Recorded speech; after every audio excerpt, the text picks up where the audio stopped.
Welcome to my channel.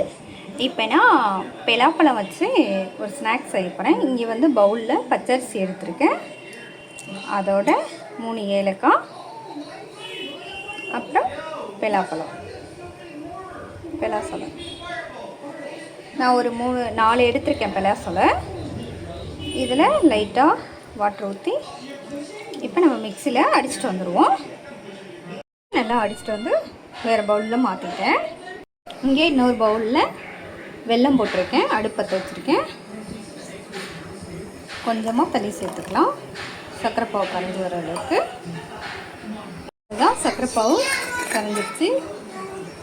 இனி அடுப்பு of பண்ணிவிட்டு இதை இறக்கிற வேண்டியது தான். இங்கே ஒரு பவுலில் நெய் ஊற்றிருக்கு, அடுப்பத்தை வச்சு இதில் தேங்காவை நம்ம ட்ரை ரோஸ்ட் பண்ணிக்கணும்.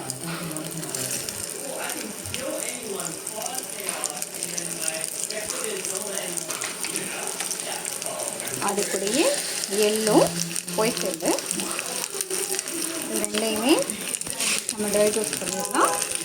பண்ணதை இந்த மாவு கூட கலந்துட்டேன். மிக்ஸ் பண்ணிக்கலாம்.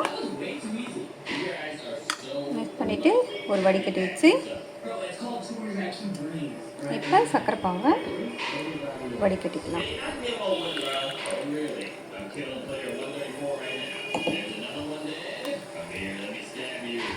அவ்வளோதான், வடிகட்டிட்டு இப்போ இதையும் மிக்ஸ் பண்ணிக்கலாம்.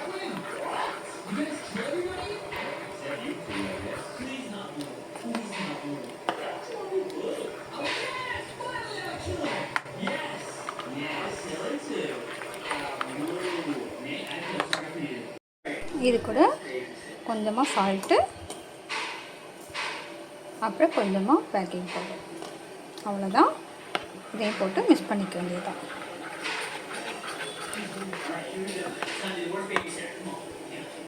இந்த மாதிரி ஒரு தவாவில் நெய் தடவிட்டு அடுப்பத்தை வச்சுருங்க.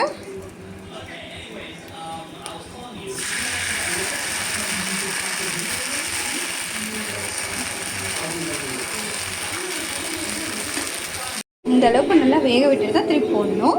நான் அது மேலே லைட்டாக ஒரு எள்ளு தடவிருக்கேன், அவ்வளோதான் திருப்பி போட்டேன். அவ்வளோதான் காய்ஸ், ரெடி ஆயிடுச்சு.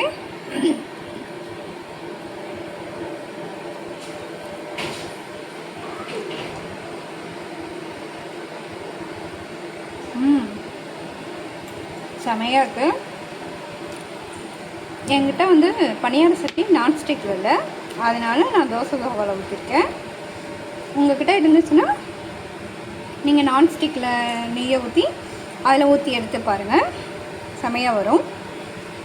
நீங்கள் ட்ரை பண்ணி பாருங்கள். ட்ரை பண்ணி பார்த்துட்டு எனக்கு லைக் பண்ணுங்கள், ஷேர் பண்ணுங்கள், மறக்காமல் சப்ஸ்கிரைப் பண்ணுங்கள் கைஸ். Thank you guys.